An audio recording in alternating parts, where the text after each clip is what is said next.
welcome back. Welcome back to yet another episode of the Talkative Sports podcast. And first up, if you've been with us for a long time, if you've been with us throughout the season, I want to say thank you. I appreciate you. And yes, by now, if you haven't figured it out, I have returned. My sabbatical is officially over. Well, not all the way, but over in terms of I'll be back on the podcast yet again, um, just to start things off. Well, before we start things off, Shex, how are you, man? It's been a while. It's been a long time, man. I'm good. We was holding down the fort. Appreciate you for that. Appreciate you for that. Happy to finally see you back here. You know, um, Prodigal son returns. I have to throw shots at Zach for not being here, even though I completely understand his reasons because he works and he's dying. Fun fact, guys, you might think Zach is like just his eyes are red, but it's not for the reason you think it is. That man is actually just tired as hell. So we're gonna have to figure out how to keep him awake for these sessions that we have with Marcus. But apart from that, life is good, man. No complaints. Hey, that's good to hear. Good to hear.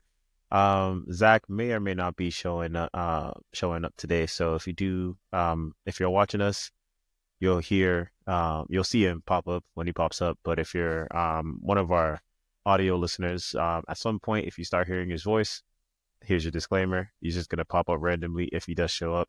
If not, I'm happy to make my return with Shegs on the at the ready with me here. Um, but yeah, I was out for a long time. Practically I can't even say the first half of the season. Now that the January window has come and gone. But it's been a good minute. A lot of things happened, a lot of changes happened, that required my absence, things I had to move around. And that's more the logistical side. On the event side and more happiness side, your boy did get married, finally put a ring on it. Thank you, thank you, thank you. That you The whole process, finally glad for it to be over. Wedding planning, that's the worst of it. But when the day finally came, it was a blast. It was a lot of fun. Got to see Shegs and Zach at the reception. It was good times, good vibes, and everything. we turned up way too hard. You ever turn up a little too hard? Because the next days was not easy. Like making it back to Indy was a struggle. That's all I'm gonna say. But it was Bad it enough, was a time. bad enough that it was in the middle of a snowstorm too. Wow, man, it was rough. It was. Appreciate you guys coming. Appreciate you guys coming. And I'm very, very happy to be back. One thing that I am very happy that I wasn't here on for was Man City has been through it this season as a fan. Let me tell you, um, it's been prime time. I've been prime target number one in all my group chats, across all my friend groups. This um, we went my easy best. on you. We went very easy on you in our group chat. We didn't even do too much at all. We were just enjoying it. Like, My uh, best man at my wedding, he's a Liverpool fan and he is uh, loving it up, loving this season up. Oh man. Every weekend I'm getting a text. Oh, and I guess this is the perfect segue.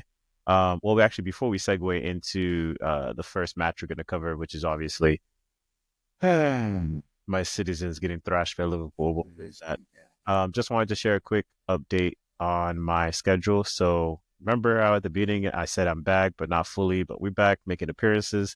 So due to my work schedule, which is one of the many changes that took place during my little sabbatical here, I'll only be available every other Tuesday. So you guys will be seeing me slash hearing me every other Tuesday, for me to give back my opinion and chop it up with the boys as we usually do as we started this off at the beginning, for and hopefully that's just until the end of the season. But life things that may happen. So I'm open to take the summer to hopefully figure out a different work schedule. If not, then if this will have to be what it is going forward. You guys will definitely hear about it when the decision is finalized. But that's a long time away at this point. Just happy to be back. And with all that out of the way, now we can talk about sadness. Before we talk about sadness, you guys drop a like, comment, share, subscribe. I can see a couple of you on the live. Go ahead and chat with us. If there's any questions or anything you want to talk about, just go ahead and drop it in there. Matter of fact, can you give me that live so I can open up here on my other screen just so I can keep track of it too? You can just pop that in the chat whenever you're ready. But yeah, man, this season has been tough. It's been a rough one. It's really been a rough one. And I guess I can't be too upset about it. Because we had just won our fourth in a row last year. Year before that, we won the treble. As including our first Champions League in club history. One that has been evading us throughout the entirety of Pep's tenure with us. So, we've had a lot of success. And so I guess what I'm trying to say is we were due for one of these seasons. Now, I think the part that's very surprising and most disappointing as a fan is two things, really. Number one, how quick it happened. Like it's like we drove off a cliff. And the second thing is the specific players that it's affecting. Like let me tell you something. We're about to have an exodus of players this summer. Yeah. This summer, we're about to have an exodus of players. Players at the top of that list. I'm sorry, man, but Jack Grealish. That Jack was Grealish. easy. That was the easiest target there, of course. Jack Grealish. He's gone this summer. He has to. Maybe he can, do something in La Liga or Serie A. Those are the two places that I think he would thrive in at this point. He can try going to the Bundesliga if he wants to, but at this point I'm not. I think La Liga and Serie A definitely. La Liga because it's more his play style, and then Serie A. I mean, we see what Pulisic is doing in it, and I think Honestly, I think he would do well in any of those leagues, depending on the team. But I have a feeling he's gonna stick around in the Premier League. If anything, go where? Aston Villa, Newcastle, You whoever think really Aston Villa? wants a dribbling winger that knows how to play possession football. Like, I mean, after making the investment on Rashford, knowing Rashford doesn't like playing any other position other than the left, you would go get what's the Grealish to thing? throw into that. Rashford ain't permanent yet, is he? It's just a straight loan. It is a straight loan. You're right. Yeah. You're right. But even You're if right. it's not the Aston Villa, I'm pretty sure there are a bunch of teams that could use Grealish. Hopefully not my team, because I don't want him. But I don't know. It's just something about his personality that doesn't make me think he would want to go abroad. Probably want to stay here. I mean, no, even Spurs, they're trying to make something out of That would be a good one. extending Son. Yeah. Son is on the left though.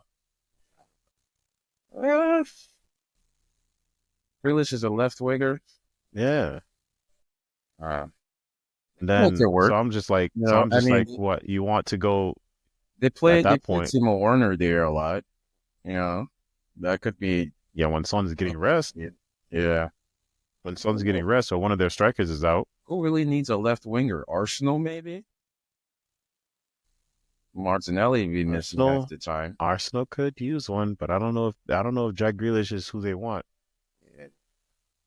At this point, the only thing I can think of it is what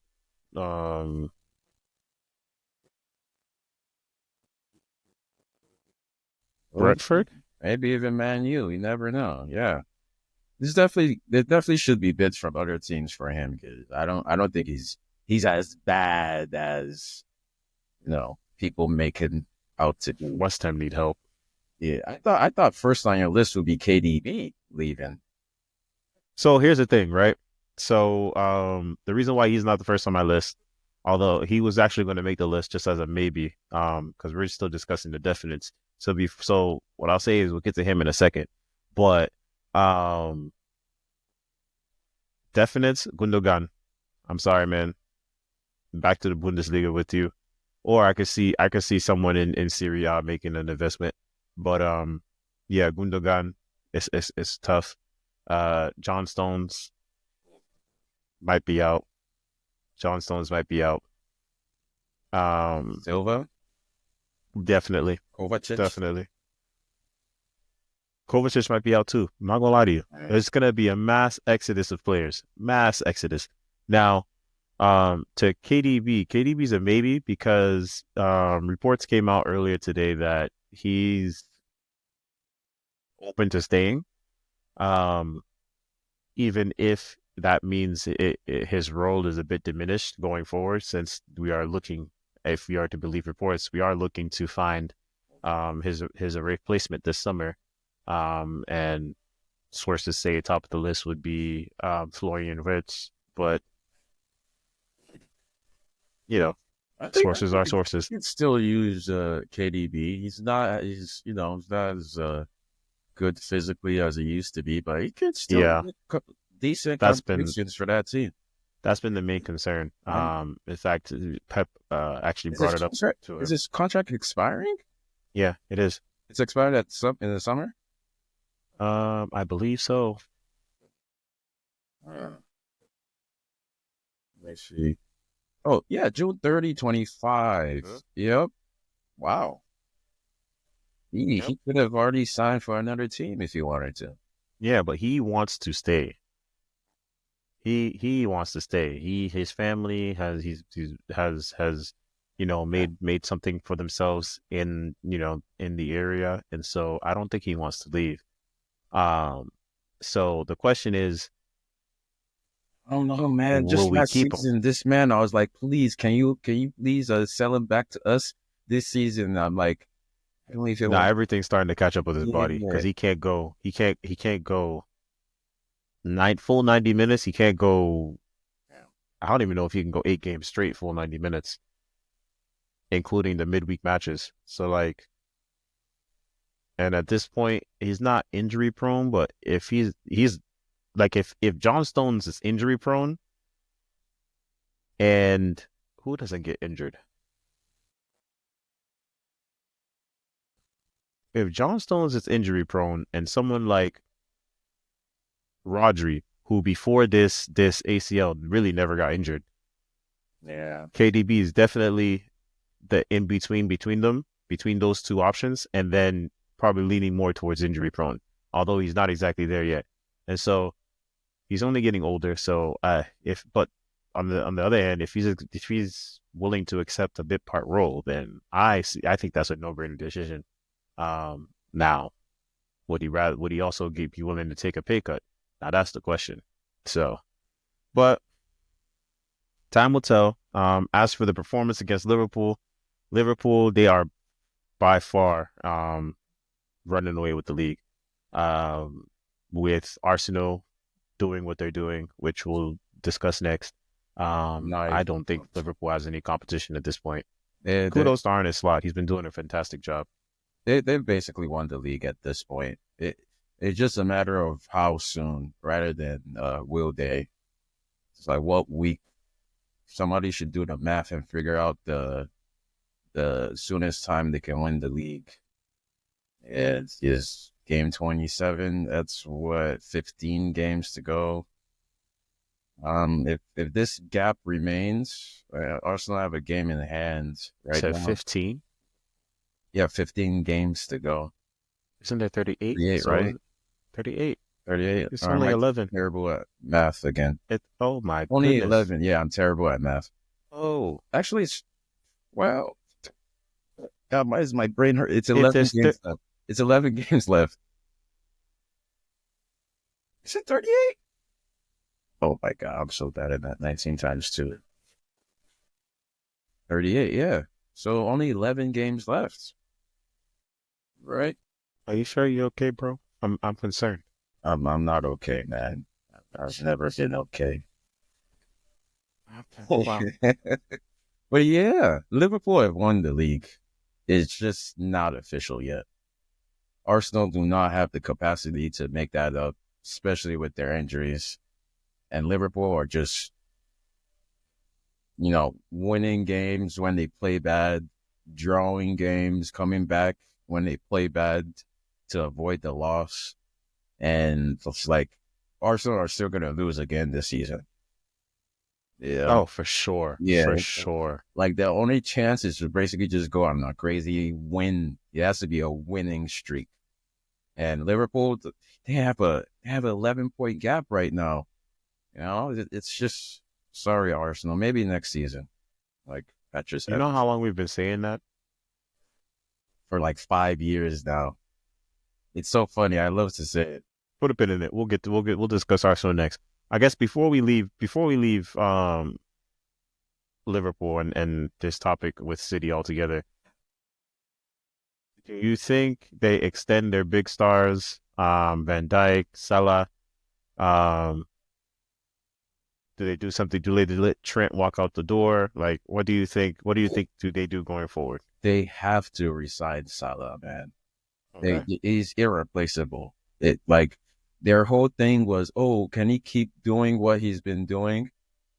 He's having the season of his life. He's in Ballon d'Or shouts at this point. I would love to see him win the Ballon d'Or at the end of the season, but that would require them to probably win the Champions League as well. But he's Mo Salah, man. You have to renew him. Van Dijk, that's a no-brainer. Like, resign Van Dijk, but that guy Trent, ship him off immediately. I don't know. He's like, if he hasn't already signed a pre-contract with Madrid, you need to get in the room with their CEO and be like, please sign this guy. We don't want him. In fact, we'll pay you because that man is a liability, man. They need an actual right back to put next to Van Dijk. And hey, they're not gonna get any money back for him, but I think they won't miss him that much. Especially if they can convince Jeremy Frimpong to pull up. Yeah. Has he signed an extension with them yet? Frimpong? I don't know. Is that who they're targeting? No, I'm just been in rumors. Oh, extended till 2028. All right, never mind. Well, with what team was? Bayer Leverkusen. Yeah, they need a new wing back, someone else. I don't even think they should try to replace Trent. Just get yourself a solid right back. That's Now solid defensively. the question is who is that? Wan Bissaka? Well, I'm not a scout, but if I hop on FIFA, I'll probably find them one in the transfer market. So yeah. I mean, besides, I think they already have his successor in the squad. What's that kid's name?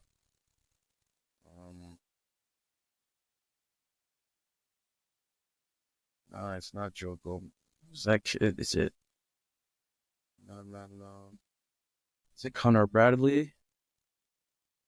Yeah, Connor Bradley. I like what I see from him. Might be just a solid right back for them going forward. But yeah, that's just one out of those three that they definitely should not kill themselves over resigning him. Like, he's the easiest one of the three to let go. And the other two, you cannot let Van Dijk go. Like, that man is, I get it, he's old. He's 33. Oof. But he's gonna he has aged well, and he's gonna continue aging well in the league. Salah, just for he might give you 2 more years of solid production. Just sign him. He's a goal scorer. You must resign him. You Bro, must let him. 40 goal contributions is crazy. Yeah, maybe they give him another 1-year extension and let him fight for his life again, because he had something to prove this year. He's not playing around. Well, we'll see if they win the Champions League, since it looks like um it's a matter of when. Yeah, for the league Not if too. anymore for the league. It's over. Salah is Um, on track to have like the most goals and assists in the Premier League season ever. You don't get rid of that. that's fair. No. And that takes us to the reason why we're so confident in Liverpool running away with the league, not just because our own individual teams haven't really been up to snuff this season, but because the next competitor in touching distance has yet again flopped at the weekend. Arsenal dropped points against West Ham. And the question after this performance is the regular Arsenal just about standing up at this point? Yeah, Are we seeing yeah. the usual chokers? This is them. Bottlers FC, the refs FC. Our players are injured FC. We need a striker, but we're not going to sign him FC. We've been telling them this is the same Arsenal. At some point, they're going to flop. They've never even really been close. Really. Like, I think at one point, Chelsea were closer to taking that first position from Liverpool. We if we had won that game, we would have gone ahead by 1 point for like 3 hours. We were closer to actually being in the title race than them. It's just a story of Arsenal. It's just they don't sign the players they need, and then something happens, and then they blame the ref, and they're always being tortured, because even if you concede a penalty, doesn't mean you can't go back and score 2 goals to win the game. Just complaints like that. And then they lose Havertz for the season. They sign Raheem Sterling. Who knows who told them to go do it. I tried to warn them. Instead of trying a striker in the January transfer window, they could have bid for anybody. They didn't even. It's like, well, I don't know if they tried, but it's just Arsenal, man. It's like we've been saying, they won't do anything with Havertz up front. They need that final piece. They keep signing defenders and midfielders. Now they need attackers. They need to sign that guy Cunha. They can't keep relying on Saka. Martinelli is fraudulent. Gabriel Jesus, not a striker. You can't win the league with that. Like, look what Mo Salah does. Look what Haaland did for 2 years. Look what all the teams that win the league, they always have a strong forward to lead the way. And they're not injury prone. Even when they do get injured, they have a team that's deep enough to compete. It's up to the owners. So the question is, they need a striker. Yeah, a striker. They need a striker. Who's the guy? Is it Benjamin Sesko? Osimhen is available. Sesko is available. Will Osimhen? Yeah. Will Osimhen pull up? Dusan Vlahovic? Yeah, like even what's that guy? Lautaro Martinez will do a great job for them. Who else is available? There's that kid from Sporting CP. There's that dude that plays up front, Gurasi for BVB. Like there's good strikers out there. Like I would say Isak, but they don't have the cojones to pull that one off. Like I hope Chelsea do though, so they can complain that we stole another striker out from them. So you're finally giving up on Jackson? Well, I haven't given up on Jackson. We just need more. Just need more, man. Jackson played as well as he's supposed to play, but Isak is just out and out top 2, 3, if not top 2 strikers in the league, and he plays for Newcastle. It still bothers me that we let him go there in the first place. It's like, sign Isak, man. Isak will fix a lot of our striking issues. That's fair. I do agree with your point on Isak being a good fit for Arsenal. Honestly, at this point, it's more about who they can get rather than who might be a good fit, if we're being honest. But I want to take it back to one person you brought up before we leave this and move on to the next topic. Cunha. Now, we know what he's doing with the Wolves is very impressive. It's reminiscent to what the striker for Spurs at the moment, what he did last season with Bournemouth. His name is escaping me at the moment. Solanke? Yes, Dominic Solanke. He scored 19 goals, I believe, last season. Was definitely top 5 goal scorer in the Premier League amongst all the other strikers. So he also had an impressive season. Obviously, a little bit more, stats-wise than what Cunha is doing at the moment. But you could say, looking at the table and the way it's set up this season, that Bournemouth was a pretty good team. Both last season with Solanke as part of it, and this season without it being up there in the top seven. And so It's this so top funny. this table was actually crazy to look at. Nottingham Forest, Bournemouth, Brighton right after that. Like, It's so but funny because when he played for Bournemouth, Spurs were the one challenging for Europe. Now he it's went to Spurs, now they're in the bottom half. football, Crazy table, man. Yeah, you football. think you upgraded, the grass is greener. Nope. It's not. But back to the question I have on Cunha. Do you really think he would be a good fit? I personally think it just might be adding another,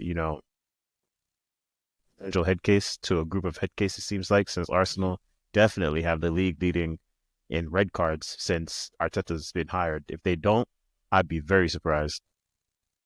I mean, if we just compare his stats for this season alone, he has 4 goals and 13 assists in the league, and he plays for Wolves. Where are Wolves in the table? Wolves are 17th, one of the worst teams in the league, but he still has 4 goals and 13 assists. None of Arsenal strikers come even close, are their wingers. Trossard has 5 and 4. Owari 1 and 3. How many does Saka have? Let's see if I can find Saka's stats real quick. Are you counting the corners? I'm I mean, sorry. they It's just count. They count. I mean, it's still goals. Saka has 5 goals and 10 assists, even with the corners. I know he's been injured for like a month and a half now, but it's like what Cunha is doing, he has to leave them. Like, if they get relegated, he's gone instantly. Right? Like, honestly, I think Cunha might be the type of striker that they need that fire. Nottingham. They need that. I think they're they're the kind of striker Spurs is looking for, kind of striker Newcastle might be looking for if Isak ends up going. Someone that can link up because the way Gordon likes to play with Isak, Isak likes to make runs. So a lot of the running that Gordon does underneath, gets lost in the sauce sometimes. But with Cunha, who likes the ball at his feet instead of making runs a lot more than Isak does, that would make for quite the exciting combination up front if Newcastle were to go that route. So they definitely have some options. Um, that's also why Newcastle's also in the market for another right winger to put somebody on the other side because the guys that the options they have on that right wing haven't really been too consistent. Um, the likes of I know Murphy plays some time out there. Um, no, not Murphy. Let me go look at their roster, but you get the point that I'm trying to make. I'm afraid he's been. I think Cunha has better fits than Arsenal. Yeah, he'll be a perfect signing for them. It's just so much of a clear upgrade on what they have now. Um, it's just, will they do it? Will Arsenal put their money where their mouth is and get somebody in to score goals for them? It's up to them, honestly, because I see absolutely no reason why Cunha should it be an Arsenal player this season. Like, bro, you guys are being forced to start Raheem Sterling. Like, come on. Like, look at Gabriel Martinelli, 6 goals, 3 assists. Corner merchant too. Like, they need someone that can create from open play as well. It's just they sign him. You know? Time will tell. Time will tell. But one thing that I guess there's agreement on across the board is that they aren't title contenders. Nope. This race is done. It's ending another trophyless season for the Gunners. Okay, same trophies as the rest of us. I like what I'm hearing. I like the sound of that. We're all the same. All right. So we did have a quick turnaround in matches this week. As of today, I think half the fixtures have been played today. I think the second half of fixtures play tomorrow. So kind of a double whammy for Chelsea here. They lost at the weekend to Aston Villa on the back of the effort of new additions to Villa, Rashford, and Asensio. But today they, put a thrashing in on hapless Southampton 4-0, which is good enough to go up to fourth for the time being, assuming my squad is able to do anything against Tottenham tomorrow. That Spurs, yeah, kryptonite. Um, well, Um, I will here's be. here's hoping that we do something. But back to this, right? I think the only thing, happy for you guys, definitely fighting with top four. I think definitely to say that you guys will be in a European spot come the season end is something I'm willing to bet on. So, kudos to Maresca because for a first season, ending up in a European spot is quite impressive because there are people who haven't been able to do it. I'm looking at you, Manchester United, with the coaching carousel that you've had. When's the last time you were in Europe? So, with that being said, I just wanted to focus on one of your players by the name of Cold Palmer. And I use the word cold because that's exactly what he is right now. Form absolutely gone. He's not even cold Palmer. He's lukewarm Palmer at this point. Like, or maybe frozen solid Palmer because he's been gone missing. But it's like if you watch the game today, I'm just like, Palmer, you don't miss those. Like, I don't think he had a shot on target today, but he had like at least three great chances. I'm just like, what's wrong? Like, the overall play is there, but it's like he's lost his finishing boots all of a sudden. And I don't think it's anything to like really to worry about because he will score goals. Maybe it can come next game. Who do we play next? We play Leicester. It could come next game. It could have came this game. It could have came against Aston Villa. It's just he's in all the right positions and it's just not working. Every goal scorer goes through a couple of games where they just can't score to save their life. But lukewarm Palmer will be cold again eventually. And at least thankfully this game, he didn't like he didn't have to carry the team this game. I think that's where him doing the carry jobs, it's not like he's expected to score all the time. But it takes the pressure off. If other players were scoring, we probably wouldn't be talking too much about Cole not scoring because at least he'll be getting assists. Then they get an assist this game. Um, no, he did not get an assist. But yeah, other people showed up, and that's what matters. Okay, so Yeah. based on your performance today and your performance throughout the season, what do you think your team needs to make a top four, a real top four challenge, not this seesaw that we're doing now, like be in top four and potentially, not have to worry about, you know, being out of it. At that point, it's a top four, whether you're third or fourth type of battle. Well, I believe, first of all, if we had an elite coach, we'd be in the title race. So Maresca needs to get his job together and be a better So, coach, so first you of blame all. Maresca. Not blame per se, but he has made a lot of questionable calls with personnel and the players he let go and the players like he doesn't use, like Chilwell, um, Disasi at right back. I've seen it too many times. There's stuff like that. But he's a first year coach. This is his first year coaching in the big leagues. Hopefully, he will also improve as a coach. And I think what could help him too is he needs a goalkeeper. We we need a new. We have like 8 goalkeepers on the books, and none of them are it. We need to figure that out because Sanchez not it. Jorgensen cost us against Aston Villa. We need a goalkeeper, man. Okay, so I heard forward. I'm hearing goalkeeper. Is there any other position you need?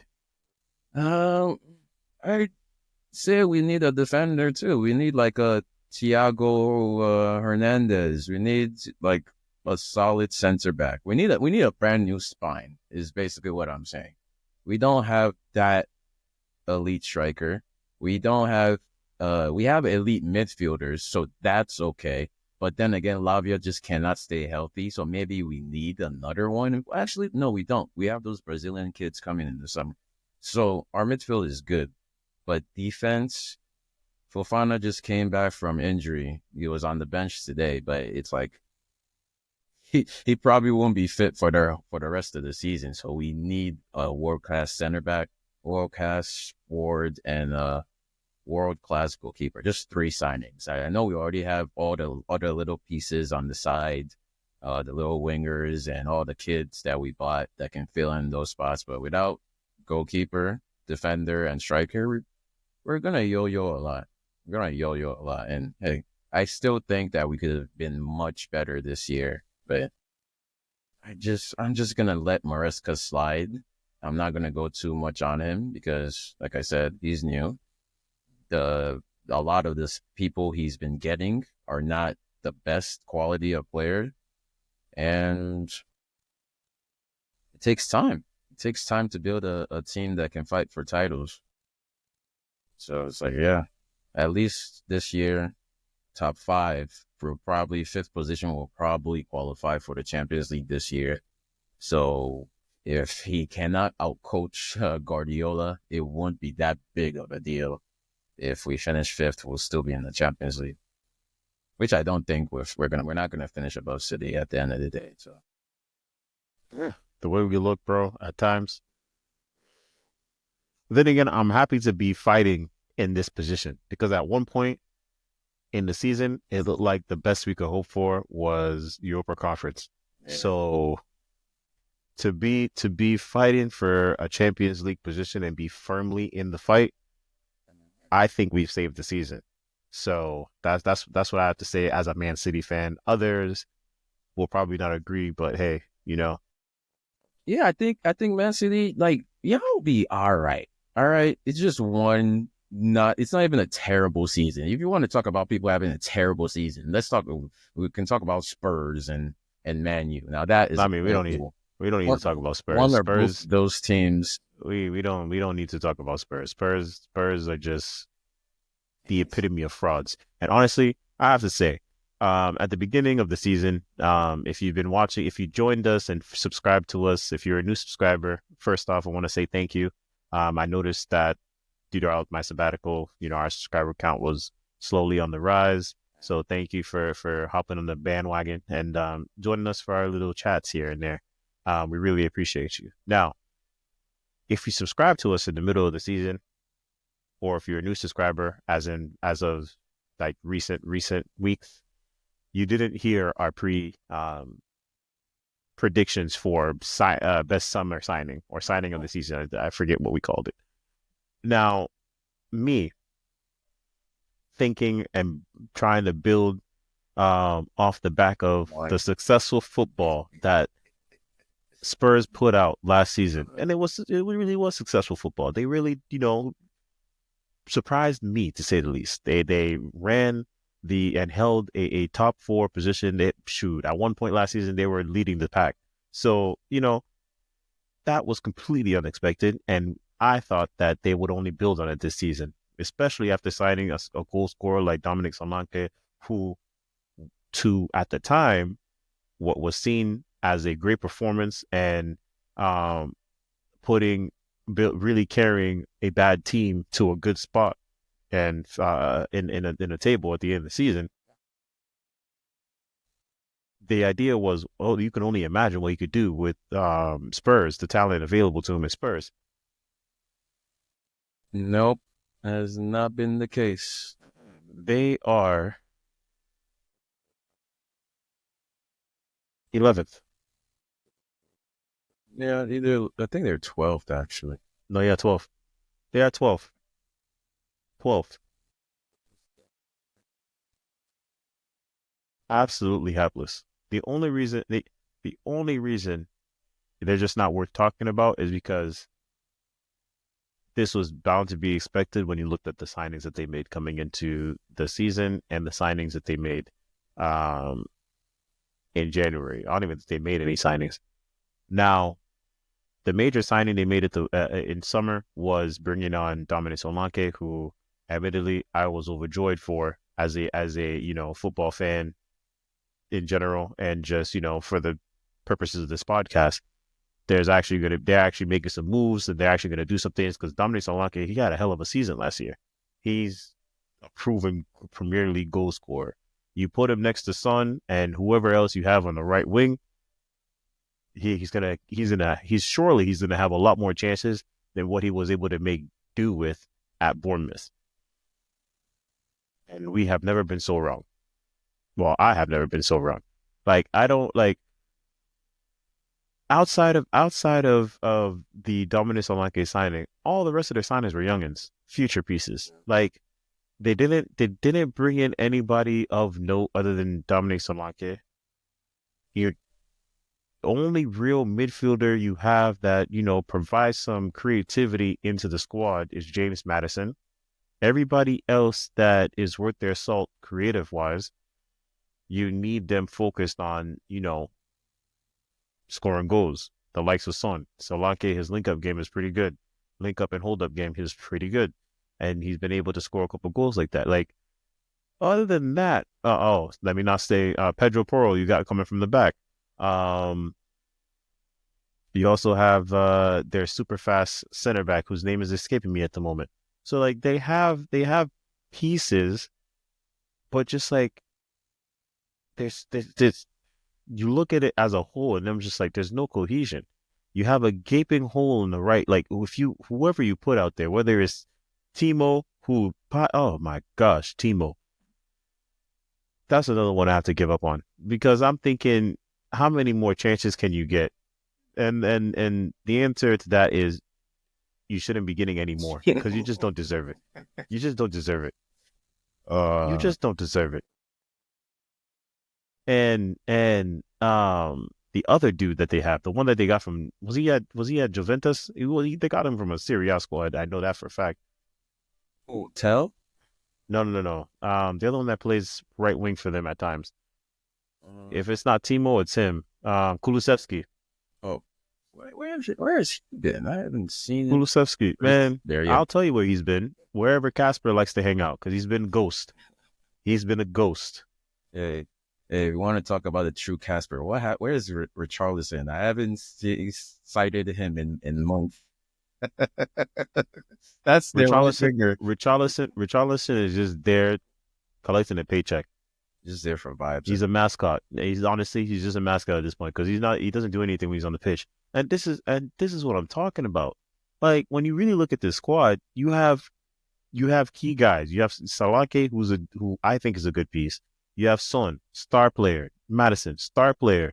Pedro Porro and the other Christian Romero. That's his name. Pedro Porro, Christian Romero, star players. Outside of that, the rest of this team, you got holes everywhere. I think the issue with Spurs is like they're not really like they do have good players, but I don't think they've all been able to like play together for that long. I think they've just been unfortunate with injuries. Like this probably the only team that I will say that injuries really hit them hard out of everybody.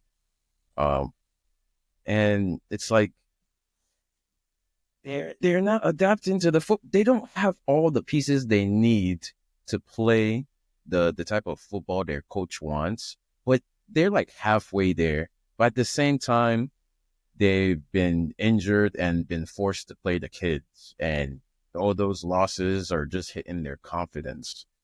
I think they will be back. They will go move up the table, especially if they can get their biannual ass whooping of Man City, and they'll be fine. I think Spurs will be okay at the end of the day. Just let them get their injured players back, make a couple more signings, and they'll be a decent team fighting for sixth place. I think right now they got. They still have injured right now. I'm looking at it right now. Let's see. Okay, Dragusin is a serious injury. Yes. And Dragusin wasn't even supposed to play that many games. He was supposed to be a backup. Solanke's out. Charles, nobody cares. Mickey Van de Ven. That's another one that's slow, man. Romero's a big loss too. But yeah, It'll be fine. I'm not worried about Spurs at all. I know they're not gonna fire Ange either. Um, And is great for Spurs. If anything, and should tell them, listen, one more season of ineptitude and I'm gone. And by ineptitude I mean ineptitude in both transfer windows. Y'all don't do y'all don't give me something. I'm just gonna say rip up the contract because I don't deserve this, and he truly doesn't. He truly doesn't. Um, but on that take, that transitions us to a team who we see just have no hope. Um, Manchester United. They made it out of by the skin of their teeth against Everton with 1 point. And by the skin of their teeth, I mean by the actual literal skin of their teeth. They were down 2-0 up until the 72nd minute when Bruno Fernandes Bruno scored a Fernandes wonderful free kick goal. And dragging then, them back to relevancy. yep. And then about 8 minutes after that, in the 80th minute, I believe it was another free kick set piece that they scored again, making it 2-2. And that is what the score finalized to be once the ref blew the whistle to end the match. Now, this team, first off, let me say the good things. You got Rashford out.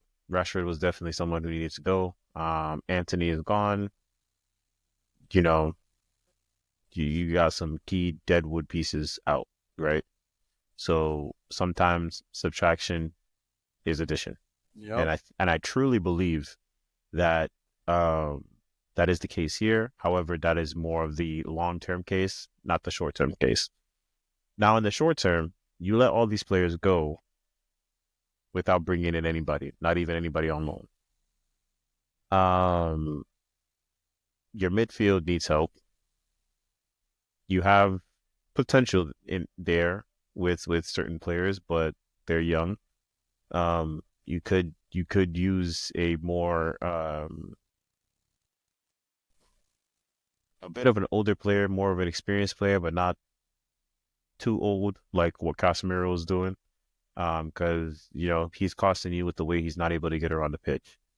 Your defense, good God, your defense. You might just need all four new guys from left back to right back, everything in between. I'm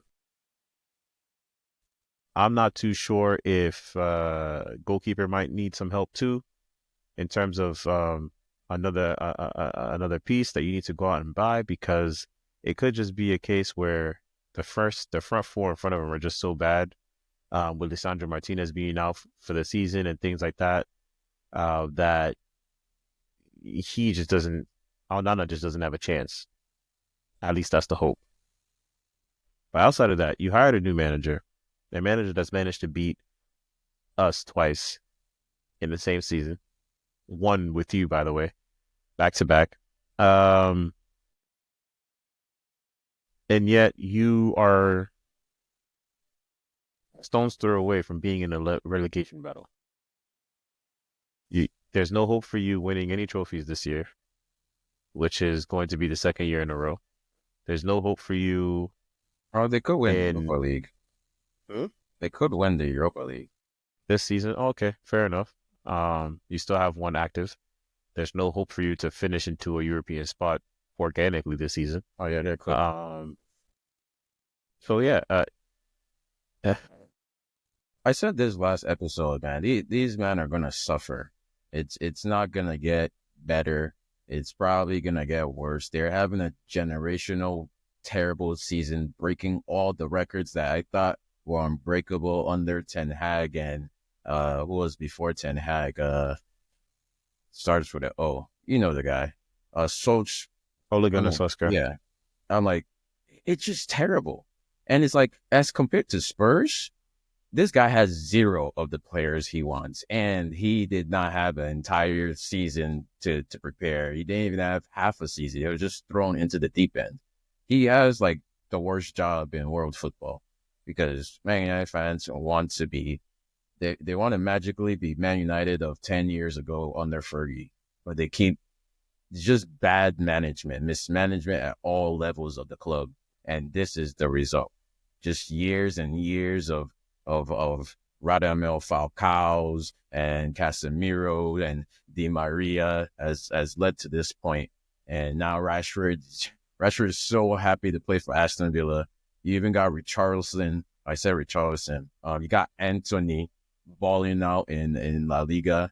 Like, it's just bad. Like, that place is just bad vibes, and it's only going to get worse. The goal contributions from the guys that left, including Jadon Sancho, is more than what's they left on this team throughout the entire year. Like, and that's including Bruno. You have two strikers in Rasmus Højlund and Xerxes who I don't even know what to say about them. Like, they're just like young. They're just lost, they're just strikers in name. Yeah, it's just like one is what does he say? He says a 9.5. No, you should go be an accountant. That's what you are. Like, because it's not, you're not doing anything. I was want to add decimal points, might as well be. He was rated. He had a 6.6 rating. I'm like, what are you even doing, bro? And yeah, Man United, you're guaranteed to finish in the bottom half. It's not even close because it will get worse for you. And then in the summer, you're going to have to undergo a massive undertaking to reshape the squad. And next season, with no money, with no money, mind you. And if they don't sell players, they're not going to be able to make any moves. Like, who are they going to sell? Rashford. How much are they going to get? It's going to be tough. It's going to be real tough for them, especially with the way their manager wants to play. It's like, it's bad. It is. It's one of the worst times to be a Manchester United fan, and like I thought it couldn't get worse than what it was before. But it's like, you might not even. You have to win the entire Europa League to save your season. But it's like, you're still gonna finish in the bottom half like every week. All it takes is an Ipswich Town win. Wait, no. Down 30. Wait, what's that many points? Is that? Okay, 30. Okay, there's a huge gap between Ipswich Town and them. So you probably That's why I said stone's throw. That's why I said stone's throw. Yeah. All it would take, they have 12 losses on the season. Yeah. Ipswich has 15. All it takes is for them to go on another losing streak. Yeah, go on another losing streak. Let Ipswich Town get a couple draws here and there, maybe the odd win or two, and we could be having a different conversation altogether. Yeah, and they're also another team that's very unlucky with injuries too, as well. Like, I don't know where Mason Mount is or if he will ever play football again. Lisandro Martinez, ACL injury. Was this Diallo, their star boy, out for the season? For the year. Yeah. Mino is injured till April. Man said he's out for the season after he did what he did against us. Yeah. Johnny Evans, like, they need Johnny Evans, 38-year-old Johnny Evans. And can you imagine? His brother is actually 30. He's 38 next year. He's 30. That's somebody that needs to go. I thought it was being funny. It's facts. He's nearly 38. You need him. Shaw. Do we even remember what Luke Shaw looks like? All I know is he's terrible. He's forever in a hospital gown. That's his favorite fit. Hamstrings are made out of pulled pork at this point. It's just, they need a whole revamp. Lisandro Martinez is probably the only piece in that back line that I'd consider keeping, and even that one is still a discussion point due to, his size and everything. But, he's been playing well despite it so far. So maybe he's a keeper, but still. Yeah, that club needs a hard reset, because even after I was begging them not to fire Ten Hag and they kept him, now they want to say, oh, we regret keeping him. I'm like, y'all obviously do not listen to the podcast, or you're not listening. You're just here for vibes, because I'm not a Man U fan. I'm like, yo, clean break, fire him, get the next coach you needed. No, we want to give him a new contract, want to extend. Come on. That's what they want to do. You guys need a hard reset in the summer, and it's going to hurt, and you're probably not going to be good next season, or probably not even the season after that either. This reset's probably going to take at least 2 windows. Probably going to take the summer and the January window.